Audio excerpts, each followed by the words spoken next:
lebih baik ya. Baik, ini adalah pertemuan kita yang kelima atau yang terakhir dari serangkaian sesi mengenai terapi perilaku. Kita sudah berlatih pada 2 sesi yang sebelumnya dan sudah sharing tentang pengalaman, tetapi kita belum sharing tentang konten.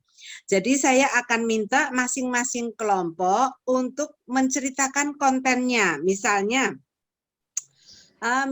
yang penguatan ya, nah atau yang reward aja yang mudah dengan reward misalnya, rewardnya apa yang dilakukan dalam kelompoknya. Jadi kontennya masing-masing kita akan mulai per kelompok ya, kelompok per kelompok. Kita mulai dulu dari kelompok mana? Mau kelompok yang penguatan karena mungkin itu lebih mudah sepertinya. Jadi yang menggunakan teknik yang kedua itu yang dibagi menjadi 2 kelompok. Kita mulai dari kelompok yang pertama bisa? Maksudnya dari penguatan itu kan ada 2 kelompok ya kemarin. Nah, apakah kita bisa minta masing-masing kelompok untuk menceritakan kasus yang dibahas, penguatan yang diberikan, kira-kira bagaimana? Silakan Ibu dan Bapak.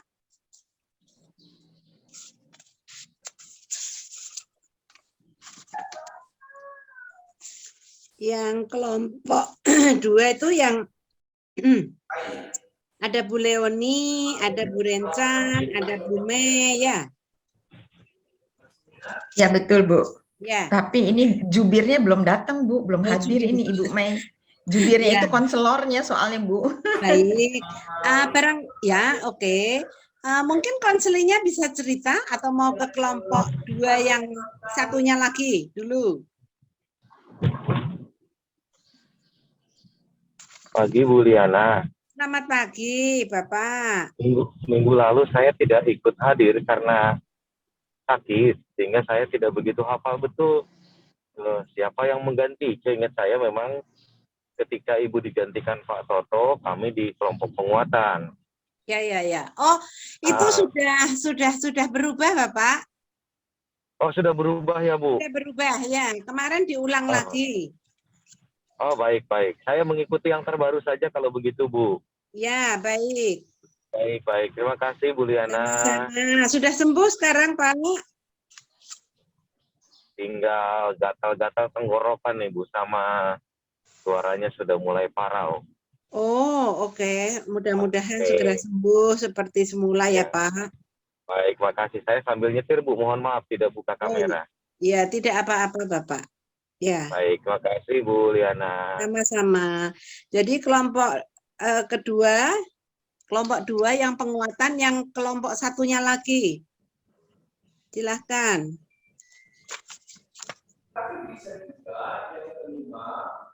Itu ada Ibu Mei, Lia ya, kalau nggak salah. Iya Ibu.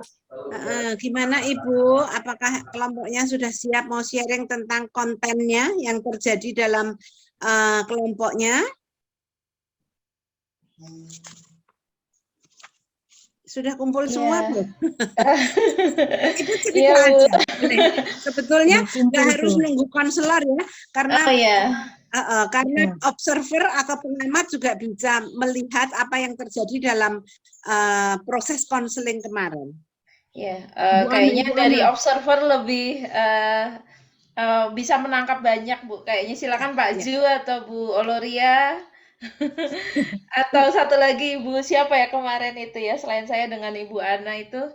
Ibu Ani. Oh ya Ibu Ani belum ada kayaknya. Jadi mungkin silakan Pak Ju atau Bu Oloria mungkin yang bisa menangkap keseluruhan gitu. Yang pengamat silakan.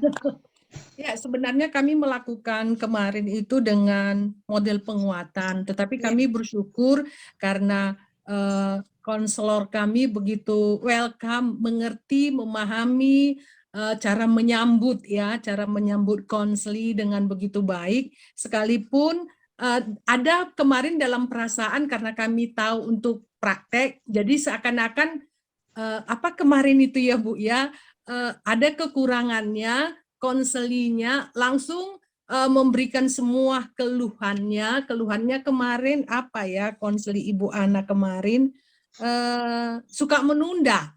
Tetapi ketika dia suka menunda, dia sendiri langsung menyatakan kepada konselor ada jalan keluarnya. Terus dia sendiri menyatakan kepada konselor, ya aku dapat reward untuk apa yang kutunda. Seperti itu. Jadi akhirnya memang kami menemukan di sana sini banyak hal sebenarnya ketika kita melakukan proses konseling, kadangkala kita sebagai konseli pun sebenarnya satu sisi kita mau ditolong atau kita mau didampingi, kita sendiri pun sebenarnya sudah tahu apa yang harus kita lakukan. Itu Ibu mungkin kesimpulannya, mungkin ditambah Pak Jun kemarin. Ya. Silakan Pak Ju. Terima kasih, mohon maaf terlambat ini tadi baru selesai ada acara. Ya, terima kasih. Jadi kemarin yang menjadi konselor adalah Bu Mei. Catatan yang kami buat salah satunya tadi secara konkret sudah dikatakan, yakni bahwa konselor itu sungguh friendly gitu ya dalam menyambut. Ini saya kira satu kekuatan ketika konselor menyambut konseli itu adalah sikap yang terbuka lalu friendly sehingga lalu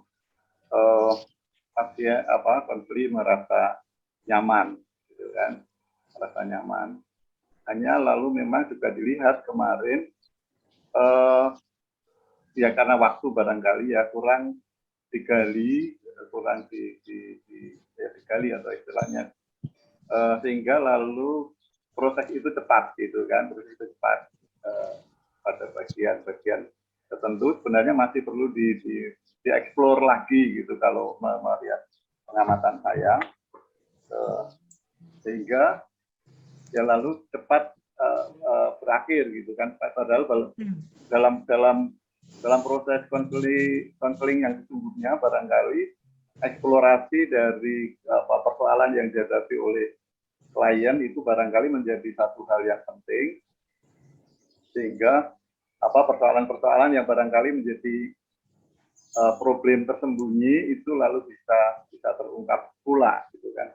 Tetapi sekali lagi karena kemarin itu dalam proses simulasi sehingga ya bisa sangat dipahami, apalagi lalu konseling juga berkaitan dengan reward itu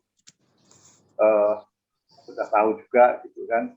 Lalu juga di sela-sela itu belum selesai proses ada lalu minta dikomentari dan sebagainya itu sehingga lalu ya untung Bu Mei lalu mengingatkan ini kita belum selesai gitu kan sehingga lalu berjalan dengan. Tapi pada umumnya saya melihat bahwa Bu Mei sudah melaksanakan perannya sebagai konselor dengan sangat baik saya kira.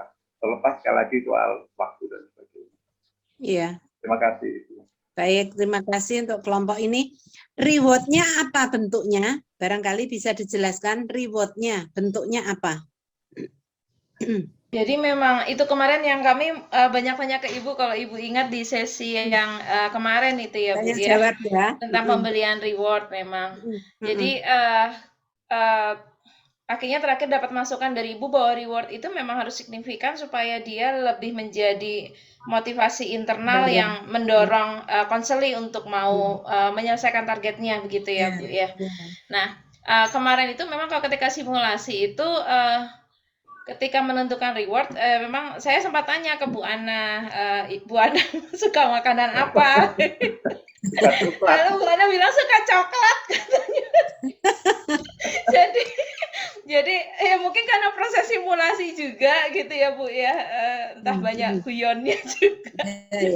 Jadi kami menentukan coklat. Jadi memang di akhirnya kami setelah diselesaikan di penutup selesai, lalu kami sama-sama diskusi. Kayaknya kalau rewardnya itu kurang menjadi faktor pendorong yang cukup tanda kutip menggigit gitu ya Bu ya. Makanya akhirnya kami tanya kemarin terakhir di sesi ke Ibu Liana langsung. Lalu akhirnya sempat chat Japri juga dengan Bu Ana. Jadinya mau apa Bu Ana? Bu Ana aja yang ngomong kayaknya. Jadinya mau apa? Bu Ana monggo silakan. Sebenarnya Bu, kemarin itu kebetulan suami lagi duduk juga di samping, di sebelah saya. Jadi sambil ngerjain tugas gitu, terus suami saya cerita-cerita kan gini, oh gini aja Ma, kau kan memang nggak suka pakai lipstik, aku kasih aja nanti lipstik samamu. Terus saya bilang gini, lipstik ya? Oh, apa ya itu bisa ya? Tapi ya menarik juga, tapi warna coklat sesuai dengan makanan kesukaanmu gitu. Sebenarnya jadi lucu, tapi saya jadi kepikiran gini, Bu. Benar juga ya, gimana ya? Saya tertarik juga ingin coba lipstik itu, tapi di satu sisi saya juga malas belinya, tapi mungkin bisa juga memotivasi mungkin ya, Bu. Nggak tahu saya ini benar atau tidak. Saya kasih tahu sama Ibu Meli kemarin. Iya, kita diskusi, Bu. Sebenarnya sederhana, tapi tertarik juga gitu. Dalam 1 minggu ini saya coba menyelesaikan target saya. Memang saya kasih waktu minggu depan, begitu saya sudah menyelesaikan setengah. Rasanya memang ada perubahan, tapi saya berharap itu lebih kencang lagi ke depannya. Bukan karena lipstik saja sebenarnya, tapi memang saya sudah mulai menyadari pentingnya mencapai target dan menyelesaikannya pada waktu yang sudah saya buat. Begitu, Bu. Ya, terima kasih. Baik, nanti saya memberi masukan untuk kelompok 2 yang tentang penguatan secara umum. Kalau kelompok ini masih ada yang ingin mengutarakan sesuatu, silahkan. Kalau tidak, saya pindah ke kelompok penguatan yang satunya lagi.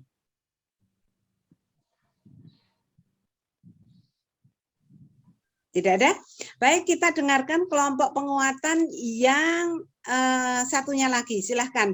Mungkin konselornya belum datang, nggak apa-apa. Tetapi mungkin konselingnya atau pengamatnya bisa memberikan masukan atau menceritakan konten yang terjadi di kelompoknya Sabtu yang lalu. Silahkan. Ya, aku coba ya Bu, karena ini jubirnya atau konselornya belum datang, namun di sini kebetulan ada pengamat juga, nanti bisa tambahan dari pengamatnya. Nah, aku menjadi konseli pada waktu itu, pada waktu minggu lalu dan 2 minggu sebelumnya. Jadi minggu lalu merupakan kesinambungan dari 2 minggu sebelumnya ketika Ibu tidak hadir. Ya. Nah, konseli, persoalan yang aku kemukakan adalah sering menunda pekerjaan. Ya, berbagai alasan lah sering menunda pekerjaannya gitu ya. Terus kemudian artinya berbagai alasan, namun karena perhatian teralih pada hal yang lebih menarik begitu, yang bukan hal yang harus dikerjakan. Nah, kemudian pekerjaan ini dianjurkan oleh si konselor untuk perbaiki sikap, yaitu dengan memberi reward pada diri sendiri gitu loh. Misalnya entah makanan, entah barang yang disuka begitu kan. Namun aku kemukakan pada 2 minggu lalunya bahwa ke konselor bahwa aduh kalau soal reward rasanya kurang menarik nih, aku bilang gitu kan. Karena rewardnya itu misalnya kayak makanan, aku kan suka-suka sendiri, kalau kira mau makan enak ya makan aja langsung, terus nanti pada waktu mau ada pekerjaan yang ditunda, terus kita pikir lakukanlah pekerjaan ini nanti kamu bisa makanan enak itu, tapi pada saat itu lagi tidak minat gitu loh. Jadi ya maksudku reward itu kurang menarik. Namun terus kemudian aku kemukakan kepada konselor, kayaknya kalau aku pikir-pikir begini, setiap kali aku ada pekerjaan, lalu aku tunda pekerjaan tersebut, aku tuh setiap melakukan kegiatan apapun, walaupun kegiatan itu menarik atau menyenangkan, aku selalu ada rasa ganjalan di dalam hati gitu loh. Nah, tapi kalau nanti akhirnya aku suatu saat kumpul semangat terus mengerjakan pekerjaan yang ditunda itu, aku timbul rasa kelegaan yang luar biasa. Nah, begitu ada rasa kelegaan itu, aku seperti kayak seperti kayak orang lepas gitu loh. Aku ngapa-ngapain tuh enak sekali gitu loh. Aku bisa keluyur ke sana, keluyur ke sini tanpa ada beban di hati gitu. Nah, terus konselor bilang bahwa coba kalau begitu Ibu setiap kali menunda pekerjaan pikirkan rasa kelegaan tersebut gitu loh. Visualisasikan gitu kan, supaya itu menjadi pendorong. untuk mengerjakan pekerjaan yang ditunda tersebut. Itu kira-kira seperti itu. Nah, ini ada teman yang dari yang sebagai pengamat nih, Ibu Rencan ya kalau nggak salah ya kemarin, sama Ibu Sapa gitu loh, lupa aku. Ya. Silakan kalau ada mau tambahkan. Silakan Ibu, kalau mau menambah atau Bapak yang ada di kelompok Ibu Leoni.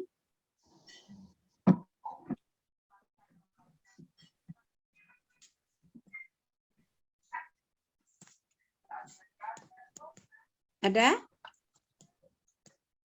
Yang sekelompok dengan Bu Leoni, silahkan kalau ada yang mau menambah.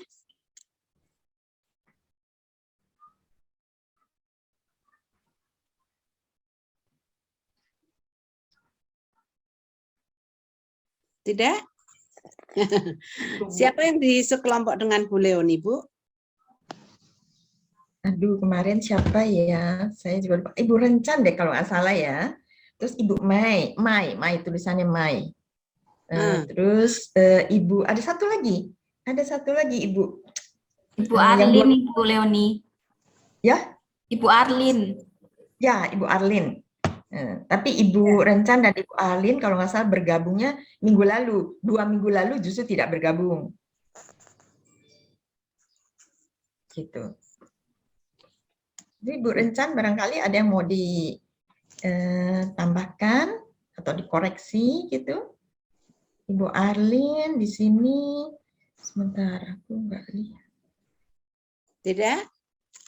Iya, Baiklah, nanti Bu mungkin Arlin. kalau mau menambah silahkan, karena kita akan ganti ke kelompok yang lain mengingat waktunya. Jadi berdasarkan masukan itu, kita belajar dari teknik penguatan ini bahwa teknik penguatan itu di dalam proses konseling harus jelas ya, reward-nya apa.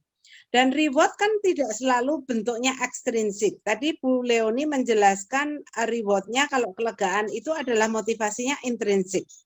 Jadi reward itu tidak selalu dalam bentuk materi toh, bisa senyuman, bisa dorongan, bisa kelegaan, bisa makanan, bisa tour misalnya, bisa buku atau hal-hal yang diinginkan, yang tidak mudah diperoleh kalau dia tidak berusaha dengan keras, supaya worth it, supaya itu signifikan gitu kan. Jadi lah kalau coklat mah aku bisa beli sendiri gitu ya, tapi barangkali kalau untuk coklat yang khusus dari luar negeri barangkali yang harus dibeli dengan harga mahal, dengan upaya barangkali misalnya. Jadi pilihlah reward yang itu bisa mengiming-imingi istilahnya. Itu yang menjadi motivasi untuk melakukan. Dan itu harus dibicarakan di dalam konseling. Sampai misalnya berapa kali Ibu tidak menunda akan dapat itu. Misalnya, ya itu yang perlu dibahas. Lalu kapan Ibu mau datang kembali untuk melaporkan evaluasinya? Itu mesti harus dimasukkan di dalam apa namanya? Di dalam konselingnya. Jadi tidak boleh, oke, Ibu silakan milih, oh ini ya, ya. Tetapi bisa ditanya, apakah ini cukup worth it, cukup signifikan? Kalau tidak, misalnya seperti coklat itu, Ibu ada lagi enggak reward yang lain yang bisa membantu Ibu untuk melakukan itu, mendorong Ibu untuk melakukan supaya tidak menunda. Jadi itu harus jelas, harus clear di dalam konseling. Berapa kali Ibu tidak menunda akan dapat itu. Ya, mungkin jangan cuma sekali tidak menunda dapat, itu kemurahan. Tetapi misalnya dalam sebulan ini kalau aku tidak menunda atau setelah aku tidak menunda pekerjaan 5 kali atau 10 kali baru dapat. Ya, seperti kemarin tuh anak-anak biji-bijian. Kalau tidak menunda 1 kali, masukkan biji-bijian itu dalam stoples. Sampai 10 kali baru dapat reward-nya. Nah, itu dibahas sampai kalau begitu pada akhir reward itu silakan Ibu datang kembali, atau ketika Ibu menemukan kesulitan tidak bisa melakukan, Ibu bisa datang kembali. Misalnya begitu. Ya, itu untuk reward. Nah, saya mau menyambung sedikit. Kalau yang positif itu reward, tetapi bisa juga pakai aversi kalau itu bentuknya hukuman. Misalnya, kalau menunda, maka saya tidak akan makan coklat. Misalnya gitu, itu aversi. Kalau mau pakai aversi begitu. Jadi apa kesukaan saya? Misalnya kesukaan saya tiap minggu saya beli coklat misalnya. Jadi kalau saya menunda saya tidak akan beli coklat untuk minggu ini. Misalnya itu juga bisa dalam bentuk punishment ya, bukan reward. Jadi kalau reward itu sesuatu yang positif. Kalau punishment itu sesuatu yang negatif. Tergantung orang mau teknik untuk jerahnya itu mau pakai apa ya. Kalau teknik jerah pakai hukuman ya ambillah yang aversi, tetapi kalau mau dorongan yang enak-enak ambillah yang penguatan. Begitu. Ini sebagai kesimpulan untuk kelompok 2 yang melatih teknik penguatan. Barangkali ada yang mau bertanya Ibu dan Bapak untuk kelompok 2 dan teknik penguatan sebelum kita pindah ke teknik yang lain. Izin Bu bertanya, saya Oloria Silakan. Malau. Iya, persoalan penguatan itu datangnya bisa dari konsli atau konselor ya Bu ya. Ya. Dan penguatan. Yang menjadi pertanyaan saya berikutnya, sejauh mana hak konselor memberikan penguatan kepada konslinya? Semisal, kadangkala mungkin konsli itu ingin penguatan yang dari konselor itu melebihi kemampuan konselor. Misalnya seperti tadi kalau dikatakan dalam bentuk makanan ya, itu datangnya misalnya yang dari konselor, tetapi makanan itu melebihi kemampuan konselor memberinya. Apa jalan yang harus diberikan konselor, Ibu? Ya, terima kasih pertanyaannya Ibu Oloria. Jadi penguatan reward itu tidak diberikan konselor loh. Reward itu bukan. Reward itu kalau bisa ya dari dirinya sendiri lah. Kalau begitu kasihan dong konselornya. Kalau konselinya 1 nggak apa-apa. Lah kalau konselinya 100. Bangkrut. Kan? Ya.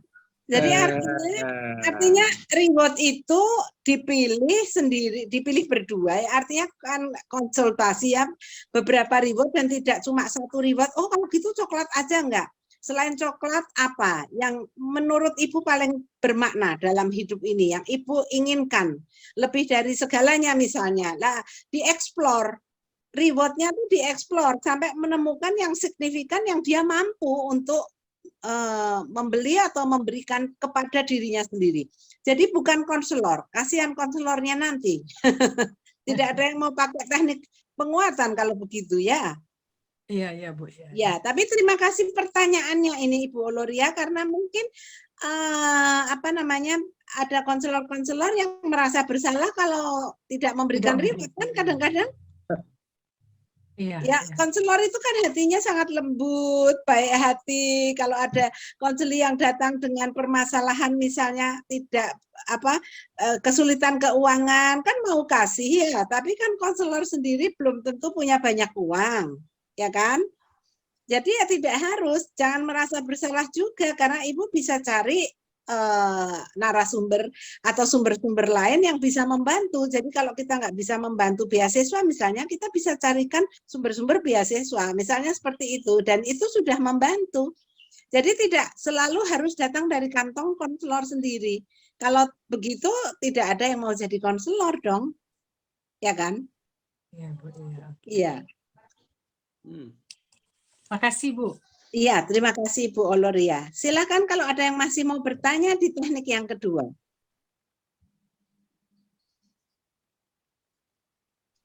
Ingin bertanya Bu? Iya, silakan Ibu. Ya. Misalnya, taruhlah misalnya ketika konselor mulai menerapkan metode untuk penguatan ini di pertemuan pertama. Lalu pertemuan kedua dievaluasi lagi, Bu. Ya. Nah, ternyata mungkin nanti misalnya skenarionya ternyata kejadiannya itu belum berhasil dengan baik. Ya. Ya, dan diulang kembali begitu, Bu, misalnya. Ya. Dengan penggantian reward yang lebih signifikan dengan harapan bisa menjadi motivasi pendorong yang lebih dibandingkan yang pertama. Ya. Nah, jika semisal nanti dievaluasi kembali pada pertemuan berikutnya dan ternyata belum berhasil, apakah itu perlu diulang lagi? Saya nggak tahu apakah ada batasan untuk penggunaan metode yang sama maksimal berapa kali atau perlu dievaluasi untuk penggantian metode begitu Bu ya. Untuk masalah tersebut. Itu tentang itu bagaimana ya Bu ya? Ya, jadi pernah saya singgung sedikit pada waktu pembahasan materi bahwa ketika tidak berhasil menggunakan teknik ini kan harus dievaluasi nih. ini cocok apa enggak sih sebetulnya, gitu kan. Kalau ternyata tidak cocok, ya itu berarti harus ganti teknik gitu. Ganti teknik. Jadi mungkin diagnosa kita awalnya kurang tepat, mungkin ya. Jadi itu bisa dievaluasi. Kalau mau diulang misalnya, jadi kalau dievaluasi itu dicari sebabnya. Kenapa kok tidak berjalan? Apa yang menyebabkan kegagalan itu? Jadi kalau sudah diketahui kegagalannya dan mau coba teknik itu dengan mungkin reward yang sama atau reward yang baru atau bahkan punishment, ya dilakukan lagi, tapi kok nggak bisa lagi ya? Kenapa ya kok nggak bisa lagi? Ya itu mesti harus switch ke teknik yang lain atau dikombinasi dengan teknik yang lain. Gitu. Baik, kalau misalnya ada, misalnya saya ketemu konseli dengan dia sadar bahwa dia selalu overthinking begitu, Bu. Saya nggak tahu kalau itu bisa masuk ke perilaku atau dia lebih masuk ke perasaan, karena dari overthinking akhirnya menimbulkan kecemasan. Nah, apakah itu tetap bisa dengan dia mengendalikan overthinking-nya lalu dengan teknik penguatan ini, atau justru yang harus diurus kecemasannya itu ya? Atau bagaimana ya, Bu ya? Ya, sebetulnya kalau itu tidak dinampakkan dalam perilaku ya nggak bisa pakai teknik perilaku. Karena teknik perilaku itu untuk perilaku, behavior-nya, gitu. Ya, baik. Terima kasih untuk kelompok 2. Kita berikan aplaus untuk kedua kelompok. Kita akan melanjutkan ke kelompok 3 dulu ya. Kelompok yang ketiga, di mana kita menggunakan pemodelan. Ya, pemodelan. Silahkan kelompok men-sharingkan pengalamannya Sabtu yang lalu. Ini kelompok 3. Cukup banyak ini, termasuk ada Romo Tio di situ. Saya lihat catatan saya ada kelompok 3 ya. Bu Maria ya, Bu Tio ya, Bu Yani. Saya tadi sudah barusan Bu Melia di kelompok sebelumnya, tadi kelompok 2. Ya, maaf ya. Iya, baik Bu, makasih. Bu Yani mungkin di kelompok pemodelan, silahkan. Mungkin Mbak Ica bisa membacakan kelompok 3 di Sabtu yang lalu. Kelompok 3 ada Bu Carolina Sultan, ada Ibu Marta Sinaga, ada Romoyan, ada Ibu Tio, sama ada Ibu Yani. Silahkan. Ya, kami kurang maksimal diskusi kemarin di dalam kelompok karena saya tidak hadir di Sabtu sebelumnya, lalu Ibu Iman menyarankan supaya kami membaca materi supaya bisa memasuki kelompok. Lalu saya dan Ibu siapa satu lagi sedang berlatih dalam sesi konseling. Saya sendiri waktu itu jadi konselor ya, konseli atau konselor saya. Ibu Marta. Bu Tio, mungkin saya coba jelaskan kontennya, boleh? Oh ya, silakan Bu. Ya, baik Bu Liana, kelompok kami tentang permodelan. Kebetulan saya yang jadi konselinya, sementara yang jadi konselornya beberapa teman Bu. Kami kan kerjanya keroyokan ya Bu. Jadi konselornya Bu Tio sama Bu Yani dengan Ibu siapa yang satu lagi saya lupa. Ya. Tapi kontennya seperti ini. Saya kesulitannya kan bertolak dari peristiwa yang pernah saya alami, bahwa saya jika bertemu dengan salah satu orang yang pernah mengalami satu peristiwa dengan saya sulitnya menegur dia lagi. Jadi waktu itu saya sebagai pendeta di jemaat punya wakil ketua itu bermasalah dengan keuangan. Jadi dalam satu rapat saya menegur dia dengan keras, dengan tegas. Lalu kemudian kami bertengkar. Nah itu cukup serius. Sehingga selanjutnya ketika sudah selesai masalahnya, ketika yang bersangkutan itu selalu berbicara, maka saya lebih banyak menahan diri. Sulit untuk menegur, walaupun saya tahu bahwa dia harusnya ditegur. Nah itu kenapa? Karena saya saya mengalami semacam ketakutan atau kecemasan begitu. Jangan-jangan nanti ketika saya tegur dia lagi, dia akan dia akan bereaksi tidak menerima. Nah, dalam hal di sisi lain saya merasa bahwa kalau saya terus seperti itu juga, maka tentu tidak benar juga. Karena itu saya berpikir bagaimana bisa bisa menegur, ya menegur dia, tetapi tanpa tidak, ini diri saya ya, bagaimana saya berani bisa tetap menegur tetapi dengan lebih baik tanpa terpancing emosi. Karena yang pengalaman pertama itu terpancing emosi. Saya orangnya awalnya cepat marah begitu, apalagi kalau melihat sesuatu yang tidak benar. Jadi tapi karena peristiwa itu akhirnya saya punya kecemasan untuk berhadapan dengan dia. Saya tidak bisa lebih menahan diri begitu. Tetapi itu justru menyiksa saya lagi, bahwa seolah-olah saya tidak punya keberanian, tidak lagi bisa menegur dengan baik. Nah, waktu itu saya mencoba untuk melakukan mempraktekkan ulang peristiwa itu di depan teman-teman sebagai konselor, dan masih dengan memilih kalimat yang keras begitu. Nah, beberapa teman seperti Ibu Yani, Ibu Tio menganjurkan bagaimana kalau memakai bahasa yang lebih tenang, lebih ringan, seolah-olah menegur tetapi bukan dengan menghakimi begitu. Nah, Ibu Yani memberikan contoh, coba kalimatnya seperti ini. Nah itu. Nah sampai di situ Bu, kami belum selesai karena waktunya habis.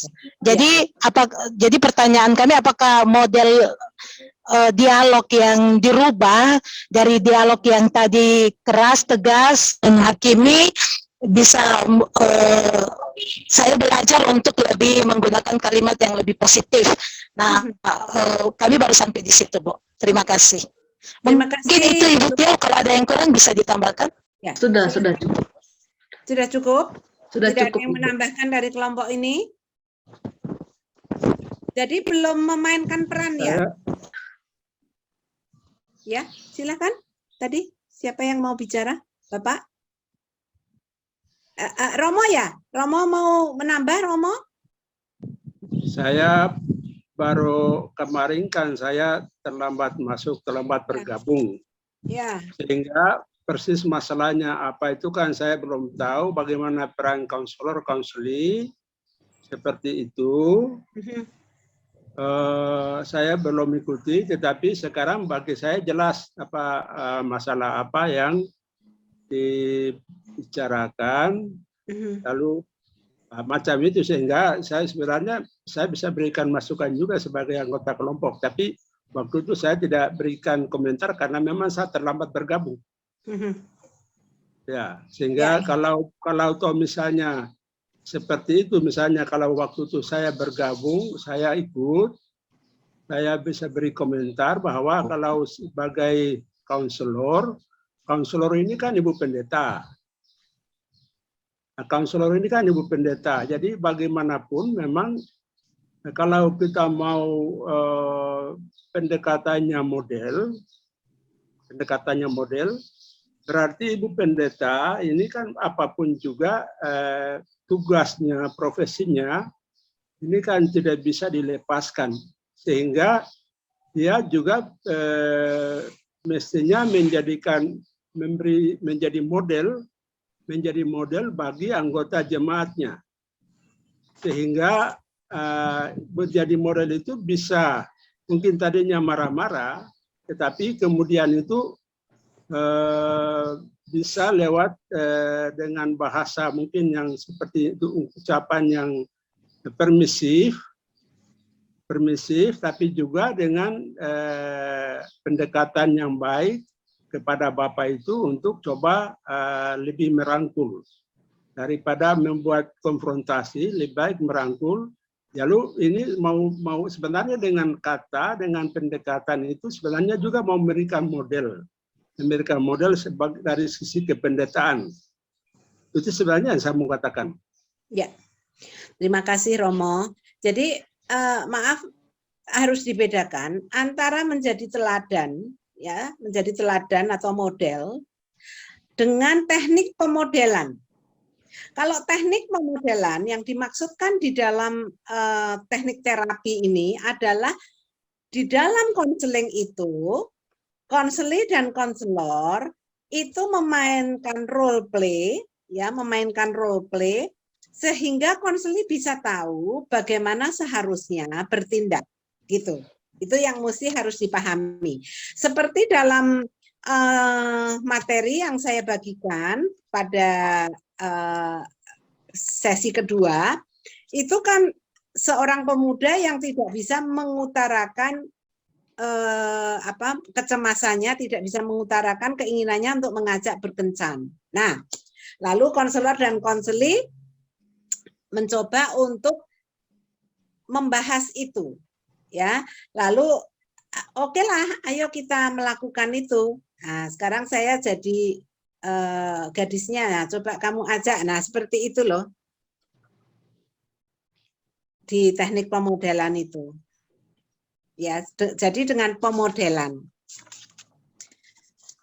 begitu ya di kelompok 3. Jadi kelompok 3 tadi Ibu Marta, apakah sudah sampai dilakukan pemodelan? Artinya konseli dan konselor mencoba untuk berperan. Kami coba untuk melakukan percakapan, Bu. Lalu dari percakapan itu konselor membantu saya untuk memperbaiki kalimat-kalimat saya. Oke, gitu. Oke, ya. Seperti itu, Bu. Ya, saya kira itu sudah cukup baik, ya. Artinya sayang tidak selesai karena waktu. Bisa saja begitu. Sebetulnya bisa pakai, kalau konselor tahu, bisa pakai yang disebut dengan teknik sandwich. Teknik sandwich itu adalah mengemukakan hal-hal yang kurang baik di antara hal-hal yang baik. Jadi sandwich, ya saya kira Ibu Bapak semua tahu ya, sandwich itu ada 2 roti tebal, di tengahnya dagingnya atau kejunya atau seladanya atau sayurnya kan. Nah, ini untuk teknik ini digunakan untuk mengkritik, untuk menyampaikan kabar buruk.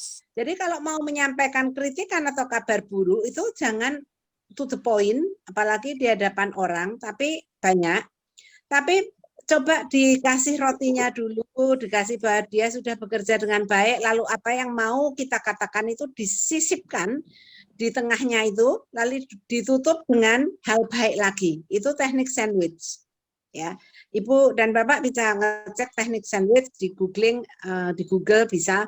Jadi teknik sandwich itu kalau kita mau mengutarakan tidak langsung ya, tidak langsung pada inti pokoknya itu, tapi misalnya kalau di PHK misalnya, ini contohnya ya teknik sandwich itu, ya mengundang bahwa Anda sudah bekerja dengan sangat baik, tetapi maaf karena kondisi perusahaan terpaksa diadakan pemangkasan, dan Anda termasuk salah satu, tetapi kepada Anda akan diberikan tunjangan-tunjangan yang semestinya, dan berharap bahwa Anda bisa mendapatkan pekerjaan di tempat yang lebih baik. Nah, misalnya gitu.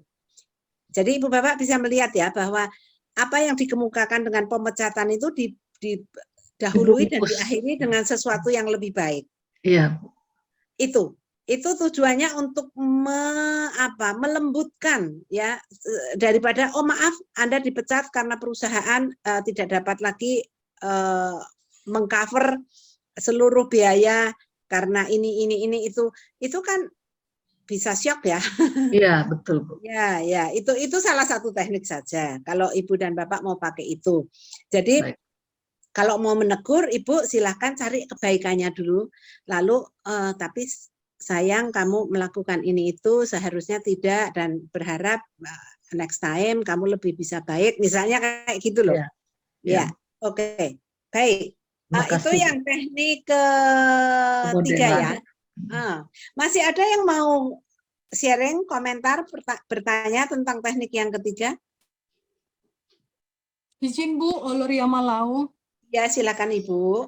Iya, memang 2 minggu atau 3 minggu yang lalu saya sharing dalam kelompok ini juga mengenai ada konseli saya dalam kedukaan kemarin. Tetapi memang dengan setelah kemarin itu diinikan sama Pak Toto, tetapi kami bicara di kelompok kami, kebetulan saya bicara juga sama Ibu Melia pada waktu itu tentang kedukaan di dalam pemodelan ini, Ibu.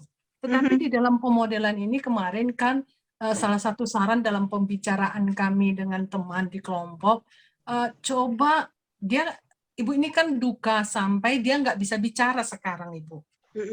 Kedukaannya sudah 5 tahun ditinggalkan suami. Terus nggak mau bicara, tutup mulut, apa yang diminta, apa yang dibutuhkan, kalau dia bisa ambil sendiri, ambil sendiri. Ketika saya mendampinginya, dan ketika diskusi bagaimana mengatasi ini supaya bisa bicara, memang saya secara pribadi mau menggunakan dengan pemodelan. Pemodelan itu saya sharingkan dengan keluarga, bagaimana jika ibu ini kita coba membuka lembaran-lembaran foto almarhum, apa sebenarnya reaksinya, gitu ya.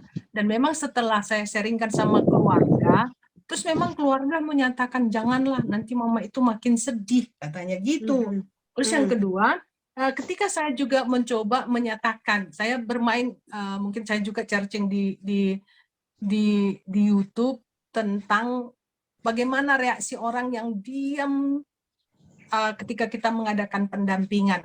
Saya coba lakukan tugas pemodelan kepada keluarga, warna apa yang disukai oleh ibu ini. Nah, seperti itu ya. Karena ibu itu kalau dia mandi untuk ganti pakaiannya apa yang diapakan anaknya itu yang dipakai. Jadi saya bilang pilih 3 warna, sediakan, baru warna apa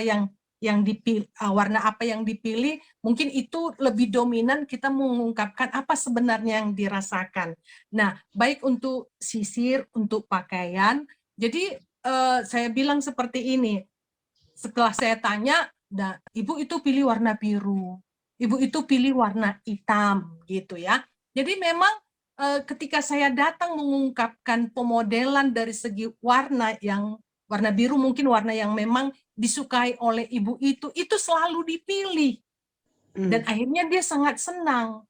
Dan ada pilihan. Tidak satu pilihan diberikan oleh anak-anaknya.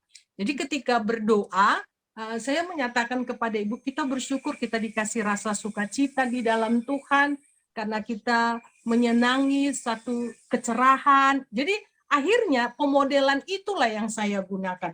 Mungkin itu bisa menolong kita semua. Memang kita harus jeli. Seperti saya ini, Bu, nggak mau ngomong konselinya.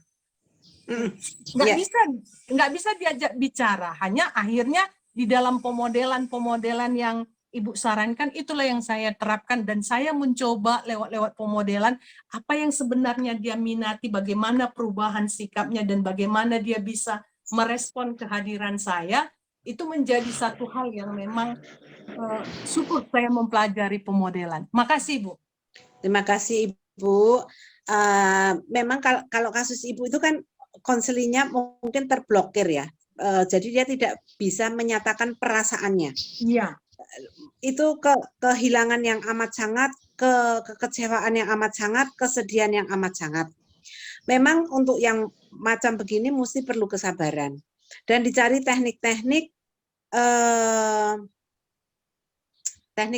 yang lain. Misalnya gini, kalau dia suka hobinya apa sih? Nah, merajut misalnya, ya itulah. Atau bisa melalui misalnya kalau anak-anak itu menggambar misalnya dengan boneka mainan misalnya, dengan macam-macam lah bisa, misalnya itu.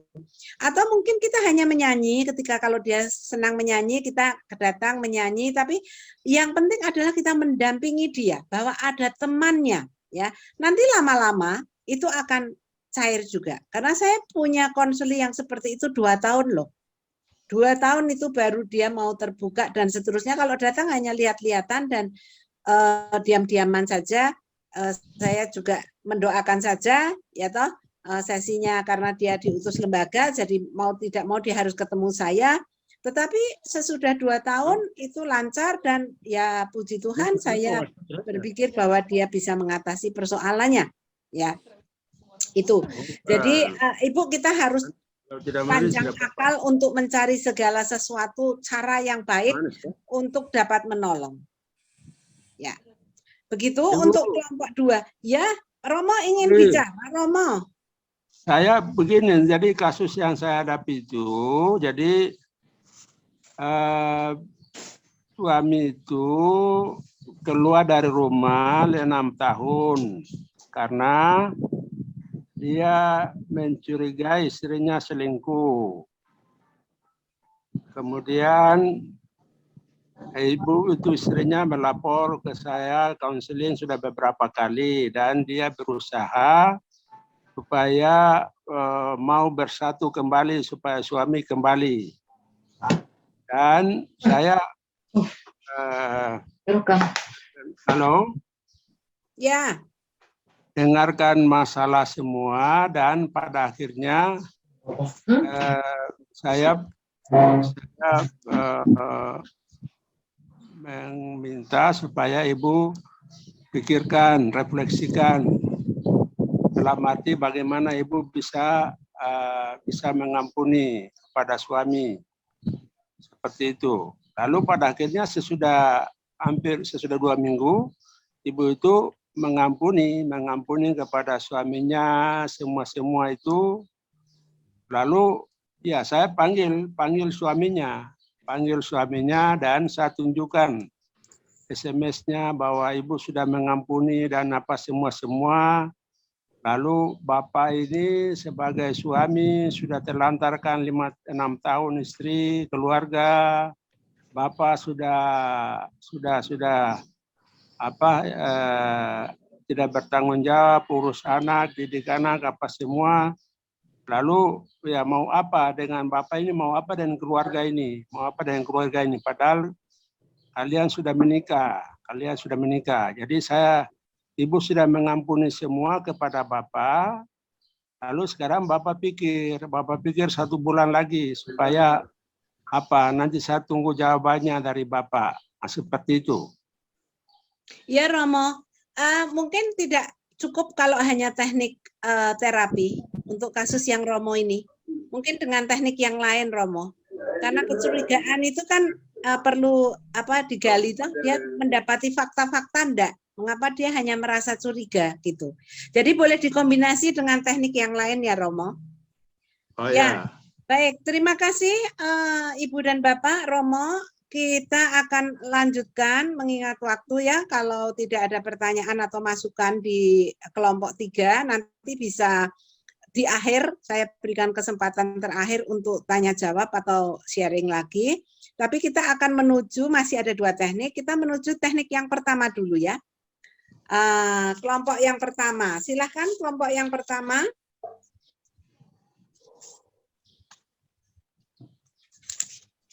Kelompok yang pertama.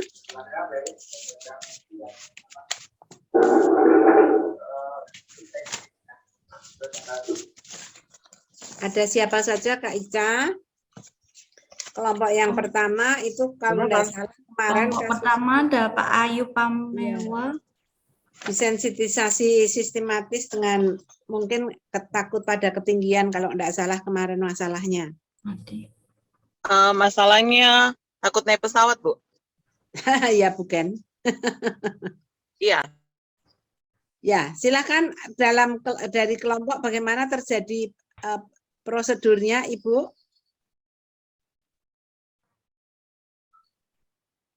Izin tutup kamera ya, Bu. Silakan, silakan. Ya, prosedurnya kemarin masalahnya Pak Ayub sama, aduh saya tidak hafal Ibu, siapa yang satu persoalan Ibu naik. Ken ya, Ibu Ken ya. Iya, Ibu Ken, betul. Itu persoalannya takut naik pesawat. Iya. Tapi memilih satu konseli, jadinya Pak Ayub. Nah, Pak Ayub ini masih punya rasa takut naik pesawat, tetapi waktu kami mengadakan proses konseling, ternyata Pak Ayub juga sudah punya beberapa metode yang digunakan. Ya. Termasuk, kalau saya tidak salah itu metode pemodelan. Ya. Pemodelan itu melihat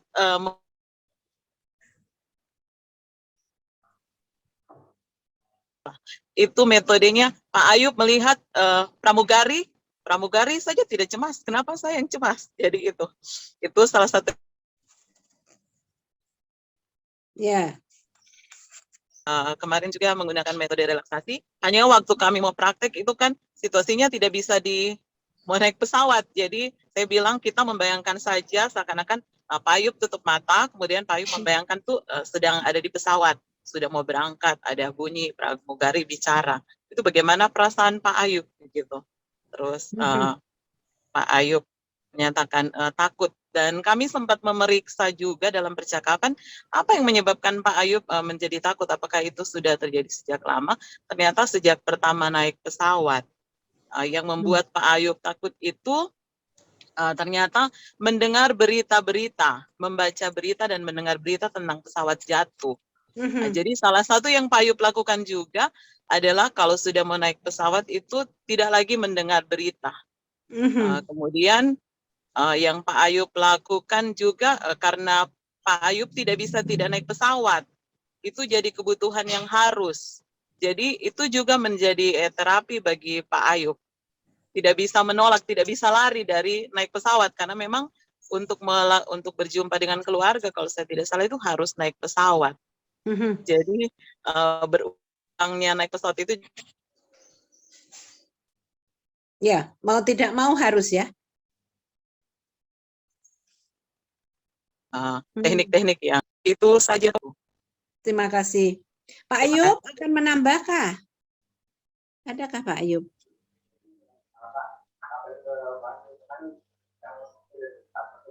Pak Ayub hadir? Pak Ayub tidak hadir ya? Maaf Bu, sekali kalau saya. Bukan? Ya. Bu, sinyalnya jelek sekali saya Bu, ini hilang-hilang. Oh ya. Ya, bagaimana? Ya, Ibu mau menambah atau nanti kalau nunggu sinyalnya sudah baik? Itu Bu. Masih boleh saya tambah sedikit lagi, Bu? Oh ya, boleh. Iya. Ini pengalaman konseling yang waktu sebelum Ibu hadir, yang minggu lalunya. Ya. Itu yang jadi konselornya saya, kemudian Kak Retni itu jadi konselingnya. Itu sudah selesai konselingnya dan siap presentasi waktu itu, Bu. Cuman karena ganti kelompok. Oh, oke. Dan ternyata itu dijalani oleh Kak Retni, dan Kak Retni memberi kabar bahwa puji Tuhan cemasnya sudah berkurang. Oke. Jadi metode yang dibagikan waktu itu, metode yang Ibu berikan, relaksasi. Kak Retni juga mengambil metode itu, mengambil tempat sendiri, kemudian tenang. Itu ternyata yang membuat Kak Retni itu mengalami cemas, itu karena perubahan-perubahan yang terjadi. Dari Kak Retni punya anak 1, kemudian jadi punya anak 3, bertambah kesibukannya. Dari Kak Retni punya pekerjaan 1, kemudian dapat lagi tanggung jawab lainnya. Jadi bertambah perubahan-perubahan itu membuat Kak Retni menjadi cemas dan panik kalau ada waktu-waktu panik. Tapi Kak Retni sudah mencoba metode relaksasi itu, kemudian kemarin saya tambah dengan metode butterfly hug, memeluk diri, Bu, dan metode terapi kesadaran panca indera, Ibu. Iya, dan menurut Kak Retni itu berhasil. Terima kasih, Bu. Ya, terima kasih untuk masukannya. Bu Ken, Ya, silakan Bu. Mumpung iya sinyalnya Bu. bagus. Itu Pak Ayub itu juga sama-sama saya. Jadi punya pengalaman umpamanya kena apa hampa udara. Itu kan pesawatnya kemudian turun. Ya, terus?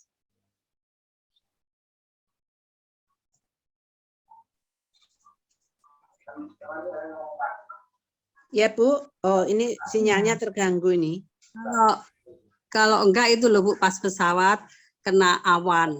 Itu kan mesti apa rasanya tergoncang-goncang gitu loh Bu. Nah itu kemudian rasanya kemudian kayak tegang gitu. Ya.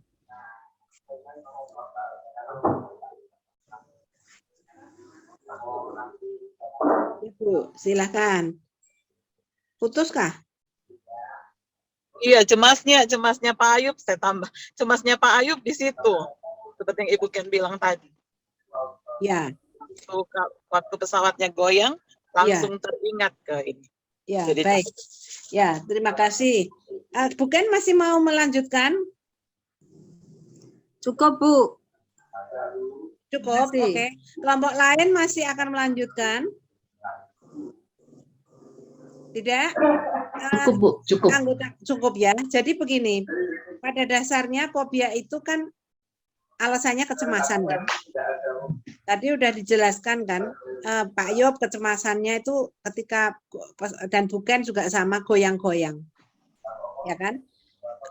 Apalagi kalau lewat awan yang terus gerenjel gitu ya, bahasa Jawa ya. Rasanya, waduh, apa namanya, menakutkan sekali. Tetapi sebetulnya ada tidak sumber kecemasan lain kecuali itu goyang? Misalnya gini, cemas, takut mati misalnya. Dieksplor sampai ke situ enggak kemarin? Ada, Bu. Ada ya? Iya, karena mengingat peristiwa-peristiwa yang dibaca itu orang jatuh dari pesawat terus mati, jadi ke situ. Iya. Ya, jadi sebetulnya kecemasan yang paling besar itu apa? Ya, saya beri contoh. Saya juga sebetulnya punya ketakutan untuk naik pesawat dulunya. Waktu saya masih muda itu kan mau tidak mau memang banyak pergi dengan pesawat karena diutus oleh Satya Wacana. Waktu itu saya bekerja untuk Satya Wacana. Saya merasa takut. Memang saya mengalami berbagai hal yang tadi sudah disebutkan, yang dialami Pak Ayub, ya pesawat yang gerenjel-gerenjel, yang pesawat diterpa badai, sampai saya pernah dari Jakarta ke Semarang itu 3 kali. Dari Jakarta ke Semarang mau mendarat hujan tidak bisa, naik lagi dia kembali ke Jakarta, setengah jam kemudian kembali lagi ke Semarang. Jadi saya itu sangat ketakutan. Tetapi setelah saya telaah, apa sih sebetulnya ketakutan saya? Ketakutan saya itu bukan ketika saya meninggal. Karena kalau jatuh kan meninggal. Tapi ketakutan saya waktu itu adalah kalau saya meninggal, bagaimana dengan keluarga saya? Anak-anak masih kecil dan seterusnya. Itu sebetulnya sumber ketakutan, kecemasan saya. Dan saya sembuh kenapa? Karena saya ditempelak oleh Tuhan. Seolah-olah Tuhan berkata, apakah kau pikir kalau kau tidak ada, keluargamu tidak bisa kupelihara? Nah, itu yang membuat saya terperangah, dan setelah itu saya percaya bahwa Tuhan itu memelihara, ada atau tidak ada saya, Tuhan tetap memelihara keluarga saya. Dan setelah itu saya tidak takut lagi, dan saya menerima banyak goncangan itu di pesawat dengan badai yang luar biasa. Tetapi setelah saya mengalami itu, pencerahan itu, saya ya berdoa saja. Saya serahkan tubuh jiwa roh saya ke dalam tanganmu, dan kalau terjadi apa-apa dengan saya aman dengan keluarga saya karena engkau tetap memelihara, dan jiwa saya berpulang kepadamu. Oke, jadi no problem, naik, enjoy, tidur di pesawat. Itu pengalaman ya, sharing pengalaman. Berarti mencari akar masalah ya, Bu? Iya, kalau menurut Menggali akar saya masalahnya. selalu fobia itu kecemasan kan kemarin. Ya. Anunya sebabnya kita belajar waktu di sesi yang pertama kan. Iya. Ya, jadi akarnya adalah kecemasan. Oleh karena itu selalu pakai relaksasi. Ya. Iya, benar. Ya, begitu. Itu untuk teknik yang pertama. Itu juga kalau kita lihat filmnya yang Bulu itu sama kan? Terapisnya kan tanya kepada konselinya. Jadi sebetulnya kamu bukan takut bulu, tetapi kamu takut mati misalnya. Kalau kamu pegang bulu dan sebagainya, bagaimana anakmu masih kecil gitu juga kan sebetulnya? Iya. Iya, Bu. Ya, jadi itu faktor kecemasan sebetulnya. Dan karena itulah harus dilawan dengan relaksasi. Selama kita masih cemas, selama itu kita masih takut. Iya. Iya. Baik, Ya, sekarang makasih ada banyak banyak. teknik. Ya, Boleh bertanya, Bu. Bu? boleh, silakan. Silakan Ibu Tio, tadi Ibu Tio baru. Enggak, bilang terima kasih karena iya. jadi dapat ide yang soal relaksasi untuk berbagai kasus yang dalam fobia-fobia yang lain kan ini bisa menjadi satu pesan untuk bisa refleksi, mungkin ada sesuatu yang menjadi penyebab sehingga cari jalan buat solusinya dengan relaksasi gitu. Iya. Ya, dan sekarang banyak Ibu teknik-teknik meditasi, relaksasi. Kalau Ibu googling itu banyak sekali teknik-tekniknya. Dan coba ambil yang paling sederhana mungkin yang gampang dipraktekkan untuk memperkaya teknik kita, karena sekarang ini misalnya yoga dan seterusnya itu kan pakai teknik-teknik meditasi. Intinya kan membuat dirinya tenang toh. Karena kalau dirinya tenang itu ya rileks, tidak tegang, lalu bisa semua fungsi bisa berjalan dengan baik. Gitu. Ketakutan bisa hilang, kecemasan bisa hilang gitu. Baik. Ibu Liana, tadi saya sempat dengar ketika Ibu Grace mengutarakan kontennya, sempat ada satu teknik tentang kesadaran panca indera, betul Ibu Grace ya? Iya, Ibu. Ya mungkin apakah tepat waktunya gitu, jika karena sudah tercetus di sini, boleh dibagikan sedikit gitu supaya kita pun dapat memperkaya untuk teknik yang dimiliki begitu. Ya, saya kira untuk teknik ketiga masih ada 9 menit bisa digunakan, silahkan. Teknik yang pertama ini masih ada 9 menit sebelum 11.30. Silakan Ibu kalau mau sharing di sini, barangkali itu akan memberkati kita semua. Terima kasih Bu Liana. Saya ya Bu? Ya Ibu. Ya.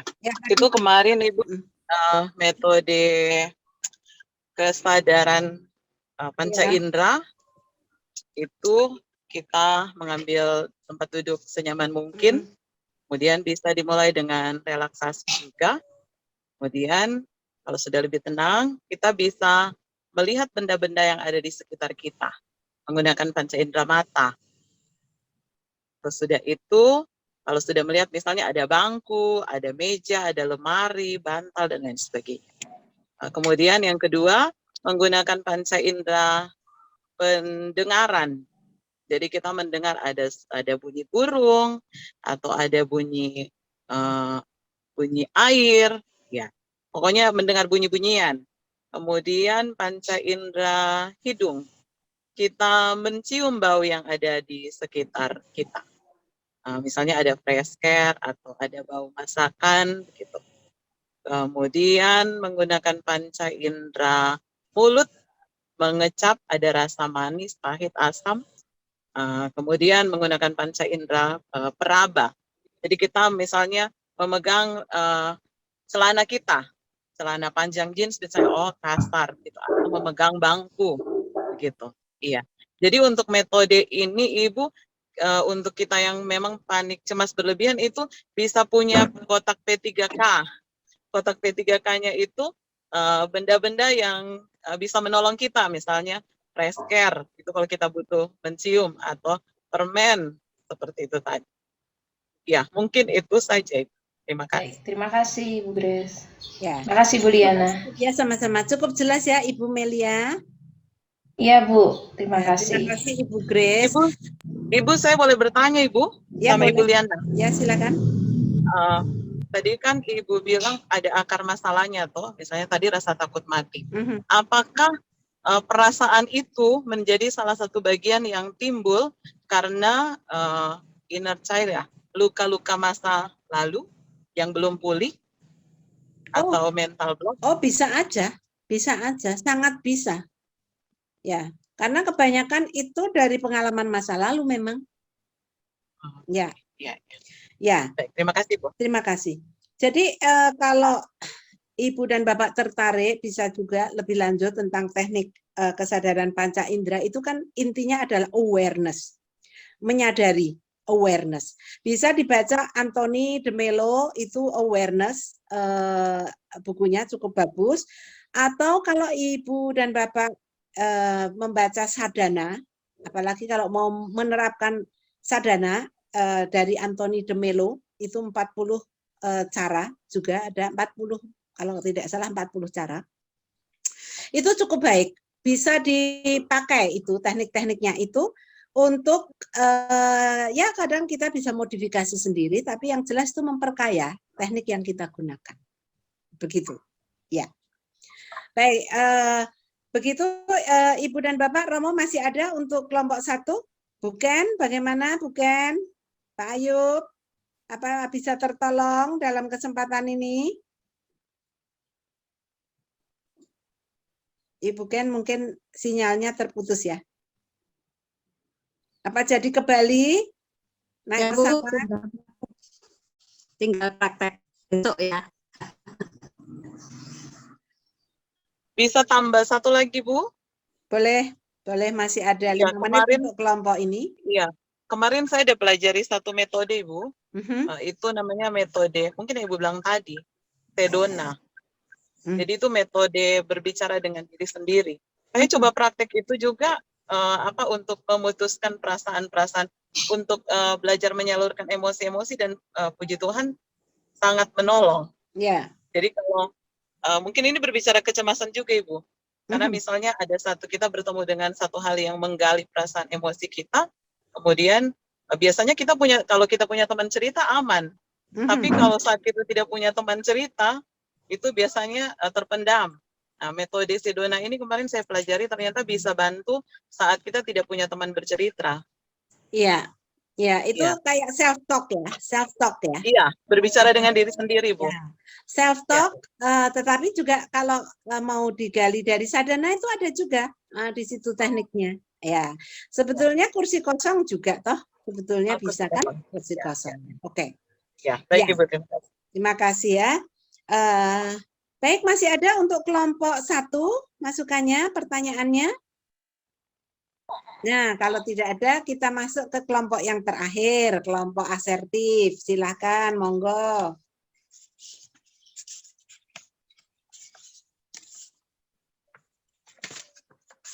Kak Ica, kelompok 4. Siapa saja? Kelompok 4 ada Ibu Asti Suharsi, ada Bu Ayu Perani, ada Pak Haris, ada Pak Sem. Silakan Bapak, Ibu. Apa yang terjadi dalam kelompok kemarin? Apakah sudah role play sampai ke role play?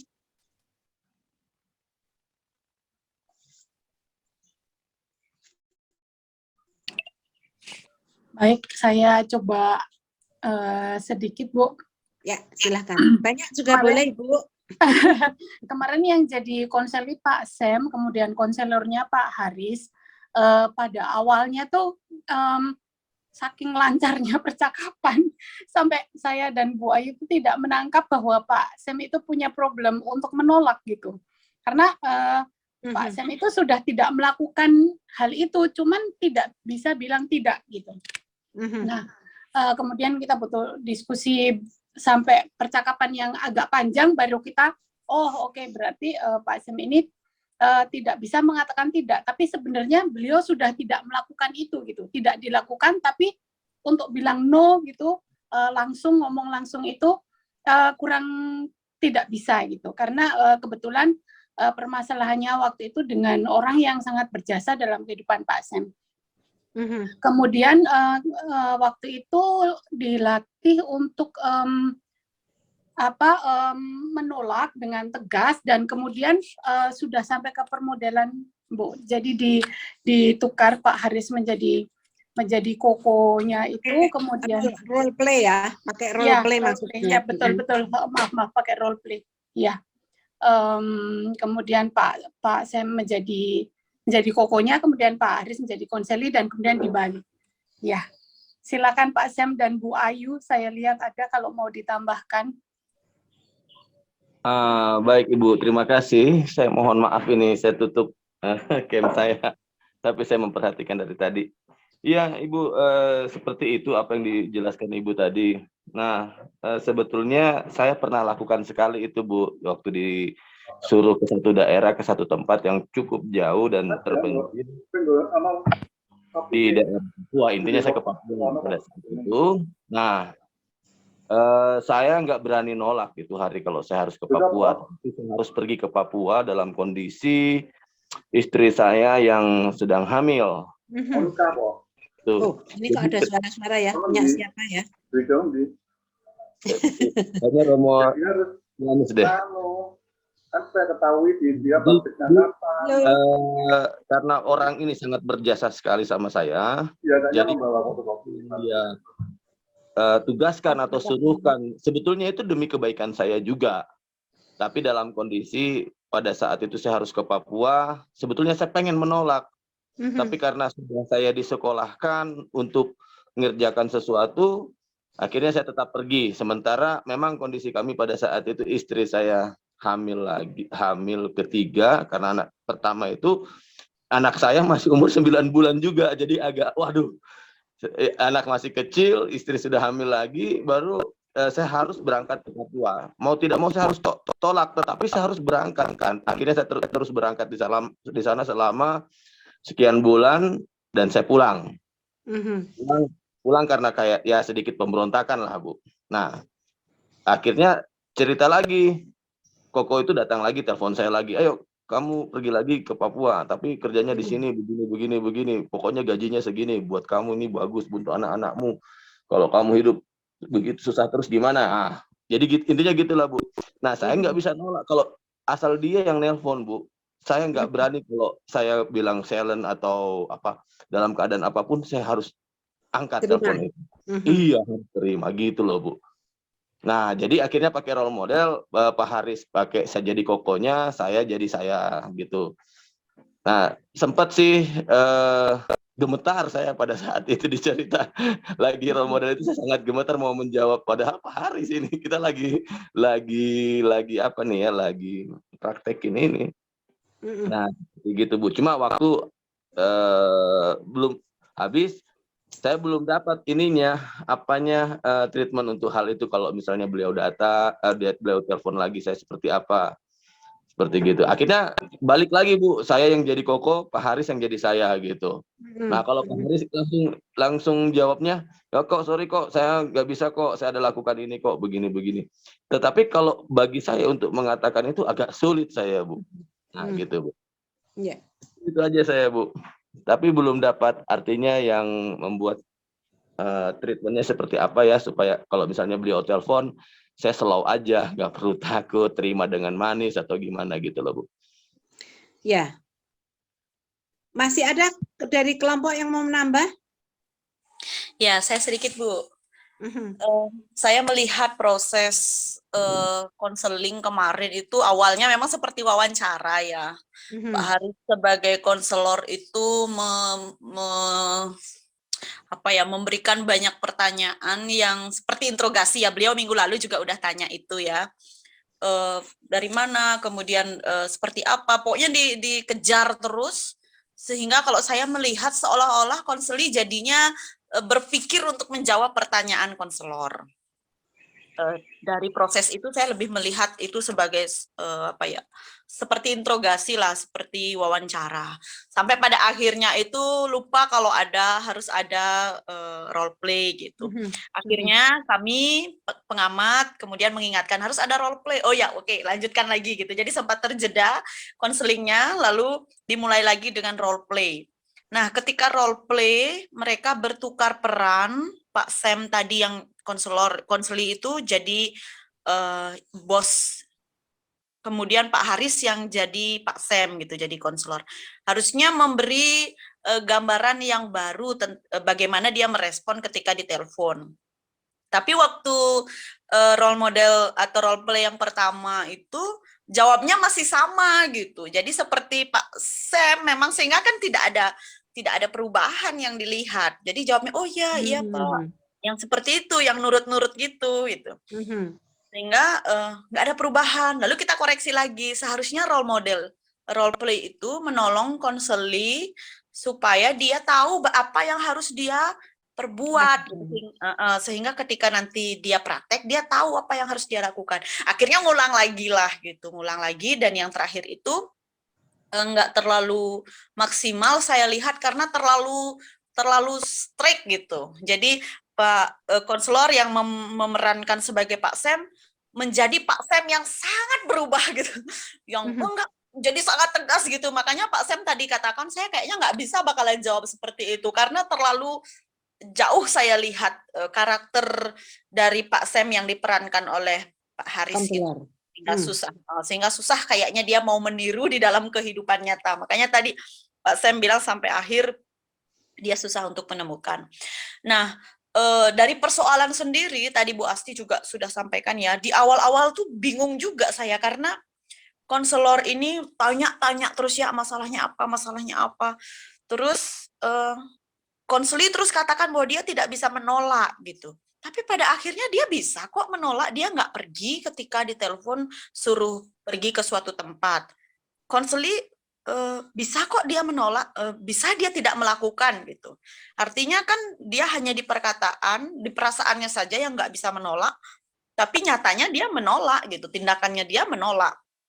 Sehingga di situ saya melihat sebetulnya bukan persoalan tidak bisa menolak, tetapi ada tekanan lain di belakang yang membuat dia akhirnya harus menjawab setiap telepon gitu, harus menjawab ya. Sekalipun tidak melakukan apa yang diperintahkan. Jadi ada semacam tekanan sehingga perlu ada pendampingan lanjutan untuk mengetahui titik persoalannya ternyata bukan sekedar, jadi yang nampak di luarnya kayak gunung es gitu, yang nampak di luarnya dia nggak bisa menolak, tapi sebetulnya di dalamnya itu ada persoalan lain. Yang saya lihat sih ada tekanan karena nggak enak sama Koko yang sudah banyak berbuat baik sama dia, sehingga dia itu yang menjadi pemicu. Itu yang harus dibereskan menurut saya gitu yang di bawah, dan itu yang kemarin karena waktu juga terbatas ya, itu yang kita belum dapat. Oke, terima kasih Bu Ayu. Masih ada kelompok 4 yang mau menambah? Ya, jadi kalau saya melihat ya, ini mesti harus diklarifikasi. Apakah tidak bisa menolak itu hanya kepada si Koko, atau sebetulnya itu perilaku Pak Sam secara umum, dengan orang lain juga dia tidak bisa menolak, selalu mengiyakan, dan seterusnya. Itu mesti harus diperjelas. Karena kalau hanya pada si Koko, nah saya setuju dengan Bu Ayu tadi, bahwa pasti di balik itu ada sesuatu. Apakah karena dia sungkan, sudah dibaiki sekian lama, apakah hidupnya dalam tanda petik nasibnya tergantung pada si Koko atau yang lainnya. Jadi apakah itu merasa tidak enak menolak karena dia sudah berbuat baik kepada saya, atau apakah karena nasib saya itu bergantung loh kepada dia jadi saya harus mengiyakan, atau apa? Atau saya memang kepada siapapun juga saya nggak bisa menolak gitu, tidak hanya kepada si Koko. Nah itu menjadi general. Tapi kalau hanya kepada si Koko, yang lain bisa. Nah, itu pasti ada akarnya.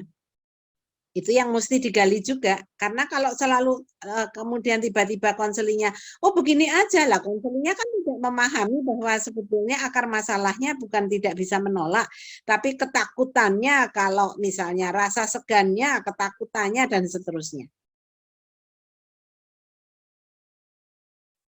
Bagaimana kelompok? Pak Sam? Pak Sam tidak mau menolak, takut menolak itu hanya kepada si Koko atau kepada semua pihak? Kalau awalnya sih hampir semua pihak, Bu. Memang itu Iya. awal-awalnya. Mhm. Tapi kalau Koko ini memang agak sulit saya untuk menolak. Benar yang Ibu bilang tadi, karena posisi saya, Ibu siapa, Ibu Ayu tadi ya, atau Ibu Dia ya, bilang sebetulnya Pak Sem itu sudah menolak dengan sikap ini. Iya, karena posisi saya kan lagi jauh nih. Iya. Tapi kalau 2-3 hari dia telepon, itu saya langsung, nih Wang, kamu udah harus ke sana. Kamu nih, jadi udah langsung ditransfer duitnya gitu, jadi saya harus berangkat gitu loh, Bu. Kalau itu langsung sudah ada kerjaan. Kalau bicara ada mungkin yang lain saya dengan Koko itu, apa ya, saya kurang tahu ya, awal perjumpaan saya dengan beliau nggak tahu gimana. Tapi kalau dengan orang-orang lain, pokoknya orang lain itu saya anggap teman baik, baru misalnya orang itu juga banyak, pernah lah istilahnya dalam hidup saya bersama-sama gitulah Bu ya. Saya kayak nggak bisa, oke baik, saya akan lakukan, oke gitu, sekadang gitu Bu. Iya, Tapi iya. udah berkurang, nggak kayak dulu. Kalau dulu hampir semua, karena mungkin ada faktor istri saya juga ya yang sering Iya. nasehatin saya dan mengkat kalau misalnya kami ada jadi obrolan, ada satu janji mau dilakukan, pas istri saya ada itu yang menjadi pengkat saya untuk tidak iya kepada orang lain gitu loh. Gampang sekali saya iya dengan orang lain gitu loh. Iya. Ya, baik. Syukurlah Pak Sam ada kemajuan toh. Ya. Ya.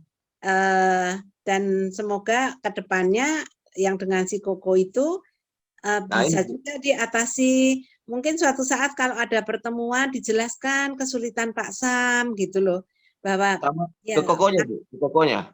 Iya, Oh. kalau suasananya baik, ada pertemuan, Pak Sam mengatakan saya senang loh kerjasama dengan Koko, tapi kadang-kadang ya maaf ini kalau suatu saat yang mendadak kesulitan saya adalah begini begitu, mungkin saya kira dia akan mengerti. Santai aja diobrolin gitu loh, daripada kita ketakutan itu kan seperti kayak titah raja harus dilakukan ya, melebihi Tuhan toh. Iya. Ya. Oke, baik Bu. Terima Baik, kasih Bu. ya, pelan-pelan. Artinya dengan bijaksana dan dengan baik. Saya kira kalau dikatakan dengan baik-baik, saya kira orang walaupun kecewa sedikit, tapi akhirnya bisa mengerti. Sementara kita kalau mau membalas budi ya didoakan saja juga toh. Kalau saya begitu, kalau saya tidak bisa membalas budi, didoakan saja bahwa saya tetap menyayangi dia, walaupun mungkin saya tidak bisa melakukan apa yang diminta, saya doakan saja. Iya Bu, betul Bu. Ya, karena memang terlalu berat untuk kita kalau mengiyakan semua permintaan, ya kan? Iya. Dan itu tidak mungkin, ya karena kita punya banyak prioritas-prioritas yang lain dalam hidup ini. Nah, terkadang saya itu kalau orang minta tolong itu berupa tenaga sih Bu. Jadi bukan bicara contoh misalnya saya ketemu teman lama gitu. Iya, padahal tanganku cuma 2 kan kalau tenaga. Dan seharusnya kayaknya kamu yang bisa seperti gitu. Untuk tenaga saya sering selalu gitu Bu. Ya, ya. Tapi artinya begini. Ya kita berterima kasih karena orang percaya kepada kita dan memberi kesempatan kepada kita untuk melakukan sesuatu. Tetapi bahwa kita adalah manusia punya keterbatasan. Memang niat baik selalu ada, tetapi tenaga tidak selalu ada, waktu tidak selalu ada. Waktu ya Bu. Ya, jadi akhirnya mintalah rahmat Tuhan untuk menjadi bijaksana di dalam mengiyakan atau tidak mengiyakan. Pengalaman saya selama ini kalau saya berhadapan dengan itu, saya selalu minta rahmat Tuhan dan mohon supaya kalau saya menolak, yang di sananya mau menerima dan mengerti, dan itu bekerja, dan it's work. Ya. Begitu, baik. Sam, ya. Mudah-mudahan kita terima kasih Bu. Dari sini, ya. Baik. Ya Bu, terima kasih buat kelompok 4 juga, terima kasih. Kelompok 4. Terima kasih, masih ada kelompok 4? Tidak? Ya, kita memberi aplaus pada diri sendiri ya. Baik, Ibu dan Bapak, kita masih punya waktu sekitar 15 menit sebelum mengakhiri sesi ini. Barangkali ada hal-hal umum yang ingin Ibu Bapak sampaikan, masukan-masukan, pertanyaan-pertanyaan barangkali selama kita melakukan sesi ini, atau manfaat-manfaat yang diperoleh, kesulitan-kesulitan, silahkan. Boleh bertanya, Bu? Boleh, silahkan, Bu. Sebetulnya mungkin masih dalam teknik umum, jadi maksudnya tidak untuk khusus behavioristik. Ya. Cuman karena kebetulan mungkin itu kemungkinan ada dalam setiap sesi kecenderungan-kecenderungan untuk menasehati begitu, Bu. Ya, karena apakah sebetulnya nasihat itu adalah bagian dari konseling atau nasihat tidak boleh ada dalam konseling. Jadi jika misalnya dalam skala presentasi di presentasi misalnya apakah dari 100% nasihat itu boleh 5% atau harus 0%. Terus yang kedua, beberapa kali saya mencoba menjalani pendampingan dan konseling, saya melihat memang ada beberapa konseli yang memang mereka sulit mendapatkan insight. Jadi ada kalanya harus digiring dengan pertanyaan tertutup dengan tujuan mengarahkan dia untuk dia bisa mendapatkan insight sendiri begitu, Bu. Nah, itu tadi makanya ada kalanya kok sulit ya. Kadang kalau digiring dengan pertanyaan tertutup pun tidak bisa. Ending-endingnya mau nggak mau kadang-kadang saya harus buka istilahnya apa ya, kayak clue gitu, Bu, atau kunci, walaupun menghindari untuk menasehati akhirnya harus sampai ke sana gitu. Menurut Ibu Liana sendiri bagaimana, Bu? Ya, terima kasih Ibu Mei pertanyaannya. Jadi saya kira ini sudah kita bahas dulu di yang dasar ya, yang waktu PCF yang pertemuan dasar. Jadi nasihat itu kan kalau di bukunya Pak Toto juga kita lihat di situ ada keterampilan konselor bahwa nasihat itu bukannya tidak boleh diberikan, tetapi harus diberikan setelah kita mengetahui pokok persoalannya. Jadi jangan terlalu buru-buru, karena konseling yang misalnya dikatakan 15 menit mungkin itu isinya nasihat doang gitu ya. Artinya apa? Karena nasihat itu biasanya diberikan berdasarkan dari sudut pandang yang memberi, bukan yang diberi. Jadi jangan tergesa-gesa, boleh, tetapi tidak boleh tergesa-gesa. Kalau duduk masalahnya sudah jelas, atau persoalannya sudah duduk, nah baru boleh diberikan nasihat. Misalnya, kalau orang datang kepada kita, Ibu saya tidak bisa tidur, selalu tidak bisa tidur. Nah, kalau cepat-cepat kita beri nasihat, oh gampang itu, hitung domba aja. Hitung domba itu teknik yang ngitung kalau pejamkan mata terus 1, 2, 3, 4, 5 gitu. Padahal sebetulnya dia tidak bisa tidur, mungkin karena dia cemas, mungkin karena kondisi finansialnya tidak baik misalnya, mungkin karena macam-macam persoalan ya. Jadi ya kita harus mendahului dengan tanya jawab yang mengorek kenapa sih kok dia tidak bisa tidur, apa banyak persoalan apa, nah baru masuk ke situ, itu maksudnya ya. Atau misalnya orang datang dengan masalah berat badan, Ibu saya berat badannya sudah overweight misalnya, oh diet aja, padahal mungkin belum tentu loh itu karena diet, mungkin karena penyakit ya yang menyebabkan dia mungkin tidak, walaupun sudah berusaha diet kayaknya kok kelaparan sekali tetapi kok beratnya tidak turun, sama seperti saya naik turun setengah kilo naik 1 kilo misalnya, nah itu problemnya di apa gitu. Atau oh Ibu orang yang gemuk itu kan ada itu di Mazmur 96 kalau nggak salah, pada masa tuanya dia tetap gemuk dan segar kan lain ya, nggak bisa begitu kan, harus dilihat dulu apa masalahnya.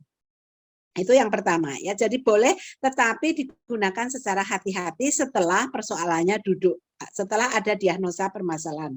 Yang kedua, kalau dia tidak bisa menemukan insight, kita sudah memberikan pertanyaan tertutup, clue-clue sudah diberikan, kok nggak bisa nangkep-nangkep, memang ada orang yang begitu ya. Nah cobalah kita memberikan beberapa alternatif, mari kita cari sama-sama alternatif jalan keluarnya yang mana. Nah ini ada 1, 2, 3, 4. Nah, kalau satu itu begini begitu, kalau dua begono misalnya. Nah, kalau menurutmu kamu akan milih yang mana? Tetap saja itu tidak memberikan nasihat, ya kan? Ya, seperti itu Ibu. Baik, terima kasih Bu. Jadi yang saya tangkap kalau boleh saya simpulkan, nasihat tetap boleh dalam konseling tetapi tidak buru-buru diberikan, tetapi setelah masalah digali dengan jelas, jadi bagian kecil saja untuk dikeluarkan karena nasihat itu sebetulnya dari pihak konselornya, begitu, bukan dari sisi konselingnya. Iya, biasanya. Tetapi kalau di dalam konseling kita sudah melihat dari sisi konselinya sehingga kita dengan jelas bisa memberikan nasihat, bukan berdasarkan konselornya tapi berdasarkan persoalan konselinya. Iya, Bu. Iya. Iya, bisa dengan alternatif tadi berarti sama saja kita mencoba memfokuskan konseli untuk dia pilih di antara beberapa solusi yang kemungkinan itu bisa bekerja begitu ya, Bu. Betul, karena tanggung jawab dalam solusi adalah ada pada konseli. Kita tidak memilihkan. Ya, yang memilih adalah konseli setelah dia tahu resiko dari setiap solusi yang akan diambil. Baik, baik. Ya, terima kasih, Bu. Terima kasih, Ibu. Masih ada, kita masih punya 10 menit sebelum berakhir.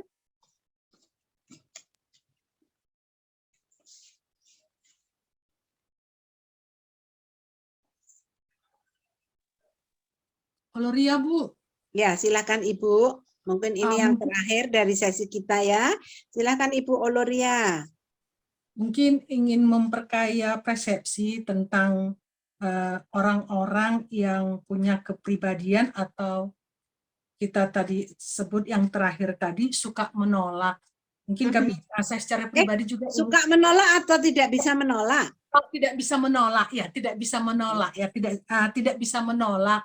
Mungkin ke depan kami mana tahu menemukan apa ya klien seperti itu, konseling seperti itu, mungkin kami perlu dibekali. Sebenarnya orang-orang yang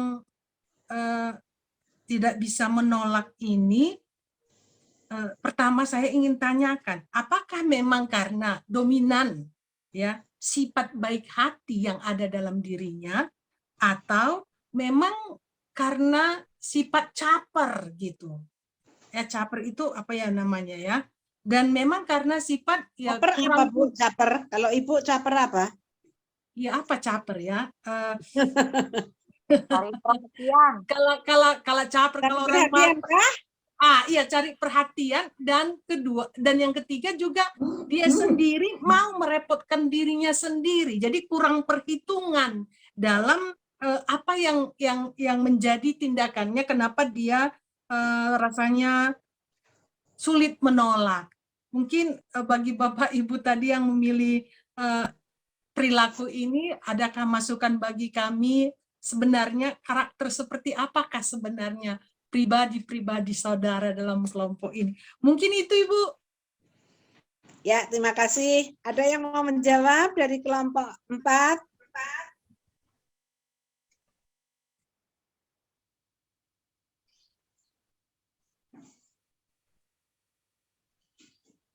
Tidak?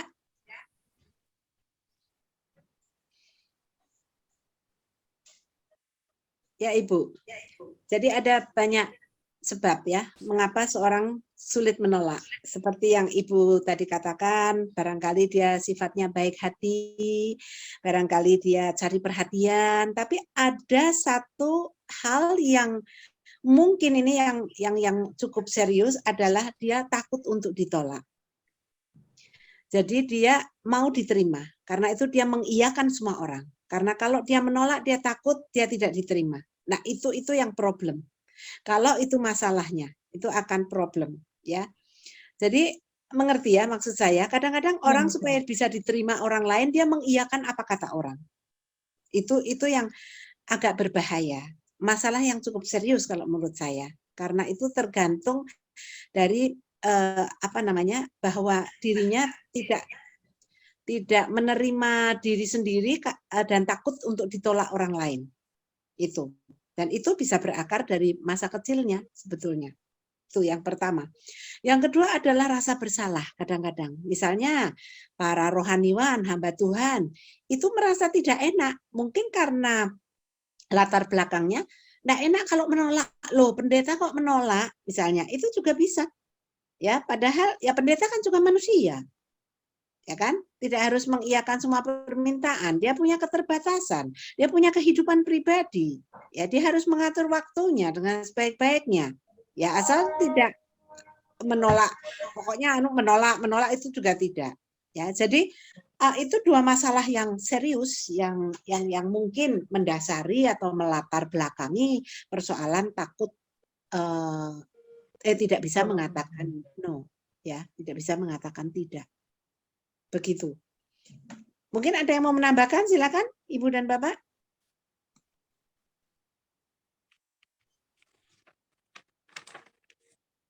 Piye, Ibu Leoni kelihatannya mau mengatakan sesuatu, Bu. Betul sih Bu, tapi ini ada suara masjid, semoga tidak mengganggu ya. Masih ada gini, 6 Bu. menit terakhir, silakan Bu. Ya, kan biasanya memang katanya pengalaman masa kecil sampai dia dewasa itu banyak meninggalkan luka-luka, yang dimana luka-luka itu bisa termanifestasi pada sikap kita setelah dewasa begitu. Nah, misalnya menjadi orang yang gila kerja, atau orang yang ingin diterima di masyarakat, terus menjadi orang yang sulit berkomunikasi gitu. Nah, Bu, kalau misalnya kita menemukan konseli yang sulit berkomunikasi dengan siblingnya gitu, bahkan lalu setiap komunikasi timbul pertengkaran gitu. Nah, setelah digali dan konseling cerita bahwa sejak kecil itu sudah tertanam bahwa konseli harus selalu mengalah kepada siblingnya, punya satu sibling saja gitu kan. Lalu si sibling ini memperlihatkan kesan bahwa gara-gara konseli lahir, maka ibunya menjadi sakit-sakitan, begitu. Jadi dua kakak beradik ini tidak harmonis. Nah, kalau kemudian untuk terapinya, misalnya konselor kemukakan bahwa sebaiknya kita coba bereskan dahulu persoalan perasaan yang kamu ungkapkan, yang perasaan masa kecil, karena setiap kali bicara perasaan masa kecil itu dia selalu berair mata. Begitu. Jadi ini kan harus diselesaikan gitu kan. Tapi konseling menjawab begini kan. Tapi itu peristiwa sudah lama sekali, apakah bisa? Nah, kalau misalnya kita yakinkan, ya pasti kita upayakan, pasti bisa lah mestinya ya kan. Dan jangan lupa kita minta bantuan Tuhan begitu. Nah, sebetulnya dari segi konselor, ketika konseli itu mengatakan itu udah masa lalu begitu lama, apakah bisa? Baiknya kita bagaimana cara untuk meresponsnya ya? Ya, Ibu, kita sebagai konselor selalu ada harapan, ya. Betul toh? Selalu optimis. Sama juga di dunia pendidikan selalu saja kita harus optimis bahwa orang bisa berubah. Walaupun itu masa lalu, kalau tidak lah masa lalu akan mempengaruhi masa depan kalau begitu. Ya. Jadi itu yang diyakinkan kepada konseli. Itu bisa. Karena apa? Karena masa lalumu itu mempengaruhi hidupmu sekarang. Jadi kamu harus memutuskan supaya masa lalumu itu tinggal masa lalu dan tidak mempengaruhi hidupmu sekarang, apalagi masa depan. Karena itu tidak fair untuk dirimu. Ya, itu. Jadi akar masalah itu digali, mitos-mitos tentang bahwa sejak kelahirannya ibunya sakit-sakitan itu dipatahkan, itu biasa, itu mitos-mitos seperti itu. Ya, sehingga akhirnya bisa jernih gitu loh. Bisa jernih dan komunikasi bisa terjalin lagi karena itu terblokir dengan peristiwa-peristiwa masa lalu. Ya, begitu ya, Ibu? Ya. Baik, terima kasih Ibu dan Bapak. Kita harus mengakhiri pertemuan atau sesi kita. Seandainya Ibu dan Bapak dalam perjalanan ke depan menemukan persoalan kesulitan atau ada hal-hal yang ingin ditanyakan sehubungan dengan sesi-sesi kita, saya dengan senang hati akan membuka diri untuk Ibu dan Bapak hubungi melalui WA, bisa minta kepada host atau bisa mencatat. Saya sekarang ini bisa mengatakan handphone saya 0815 7445 2983. 0815 7445 2983. Ya. Ya, saya berharap Ibu dan Bapak mendapat sedikit tambahan pengetahuan dan keterampilan dalam sesi ini, dan berharap itu akan makin diperkaya dengan praktek-praktek di dunia nyata. Selamat menjadi penolong yang dengan hati menolong sesama yang ada di sekitar kita. Terima kasih Ibu dan Bapak untuk kebersamaan kita. Saya kembalikan kepada Kak Ica untuk menutup. Terima kasih Bu, Tuhan berkati. Tuhan berkati. Terima kasih Bu. Terima kasih banyak Bu. Terima kasih banyak Bu sudah menolong. Saya akan kontak Ibu. Ya, terima kasih Ibu dan Bapak. Silakan kalau mau yang kontak-kontak ya. Terima kasih banyak Bu. Ya, terima kasih Bu. Boleh ya, nanti kita kontak-kontak. Boleh lah, boleh lah, boleh. Penggemarnya banyak nih Bu. Ya, silakan aja kalau mau kontak. Kalau Ibu perlu, saya siap. Oke, sip. Terima kasih. Izin Ibu, saya pertegas dulu nomor Ibu. Tadi kebetulan ada handphone HP yang masuk 0815 7445 2983 Ibu. Betul. Oke, makasih Bu. Makasih. Terima kasih. Baik, sebelum kita tutup perkuliahan hari ini, saya minta Ibu Oloria untuk membantu doa. Baik, mari kita bersatu dalam doa. Bapa dalam surga, kami bersyukur dan berterima kasih untuk kebaikan Tuhan yang menyediakan waktu bagi kami untuk belajar bersama dengan Ibu Liana. Kami berterima kasih untuk materi pembelajaran yang diberikan kepada kami pada pagi hari ini sampai dengan siang hari ini. Dan kami bersyukur banyak pengalaman pembelajaran yang dapat kami terima untuk membekali kehidupan kami dalam pelayanan sebagai seorang konselor.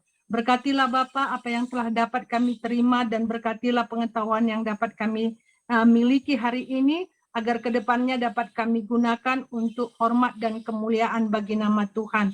Berkati kami semua, para pelayan Tuhan yang Tuhan izinkan masuk di dalam kelompok konseling pada saat ini, agar kami pun menyadari apa yang kami pelajari adalah untuk kami gunakan mendatangkan kerajaan-Mu di bumi ini.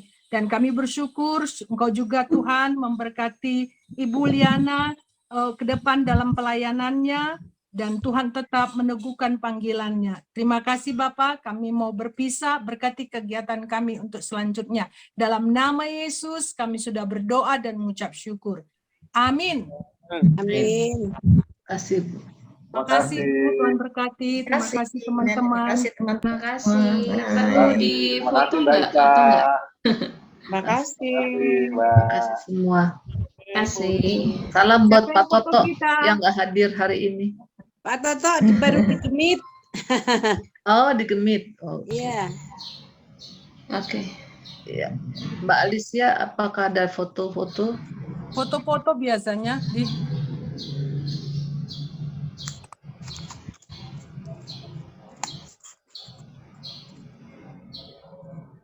Oke.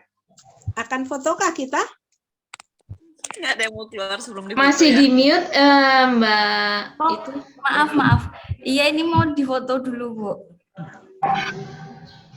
Oke, sudah on cam semua? Oke, saya mulai ya. 1, 2, 3. Oke, sekali lagi. 1, 2, 3. Oke, terima kasih Bapak Ibu Romo semuanya. Terima kasih Bu Liana. Terima kasih Mbak Lisa. Sampai depan.